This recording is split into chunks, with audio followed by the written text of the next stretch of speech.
Hi friends, welcome to MS genuine properties. ఈరోజు మనకి భీమిలీకి అతి దగ్గరలో బ్యాంక్ కాలనీ దగ్గర మనకి ప్రైవేట్ సైట్ అయితే మనకి వచ్చిందండి. ఇదండి మనకి ప్రైవేట్ సైటు. ఇది వెడల్పు 51, పొడవు 69 అండి. 391 స్క్వేర్ యార్డ్స్, 25 ఫీట్ రోడ్ అండి. ఇది మన వెంటనే మనకు కన్స్ట్రక్షన్ చేసుకుంటూ అనువైన ప్లాట్ అండి. ఇదిగోండి చూడండి, పక్కనే మనకి G+3 హౌస్ కన్స్ట్రక్షన్ చేశారు. మన బ్యాక్ సైడ్ కూడా ప్లాట్ బ్యాక్ సైడ్ కూడా బిల్డింగ్ కన్స్ట్రక్షన్ చేస్తున్నారు. మంచి రెసిడెన్షియల్ ఏరియా అండి. చుట్టూ సరౌండింగ్స్ కూడా అన్నీ కూడా హౌసెస్, చుట్టూ అపార్ట్మెంట్లే కన్స్ట్రక్షన్ అవుతున్నాయి. మనం ఇటు చూసినా మనకి main road Bheemili to Tagarapuvalasa road main road just 300 meters ఉంటుంది.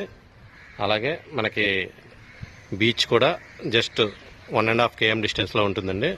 ఇంట్రెస్ట్ ఉన్న వాళ్ళు కాంటాక్ట్ చేయండి. మంచి ప్లాట్ అండి, స్క్వేర్ బిట్ అపార్ట్మెంట్కి